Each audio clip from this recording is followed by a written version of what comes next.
நீங்க தினமும் பார்க்கிற கடல் உண்மையிலேயே சால்ட் வாட்டர் இல்லையா?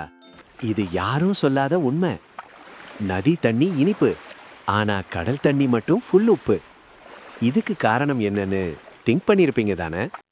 மழை பெய்யும் போது அது மலை, கல் எல்லாத்தையும் டச் பண்ணும். அப்போ கற்களில் இருக்கும் மினரல்ஸ், உப்பு எல்லாம் தண்ணியில கரையுது. இந்த தண்ணி நதியாகி கடலுக்கு வந்து சேரும். அதாவது நதிகள் தான் தினமும் கொஞ்சம் கொஞ்சமா உப்ப கடலுக்கு கொண்டு போகுது. பின்னாடி சூரியன் என்ன பண்ணுது தெரியுமா? தண்ணீரை மட்டும் ஆவியாக்கிட்டு உப்பை எடுத்துக்கல. அதனால் என்ன ஆகுது? நீர் போகுது, உப்பு மட்டும் ஸ்டே ஆகுது. இப்படி லட்சக்கணக்கான ஆண்டுகளா உப்பு மட்டும் சேர்ந்து சேர்ந்து கடல் ஃபுல் உப்பா மாறிடுச்சு.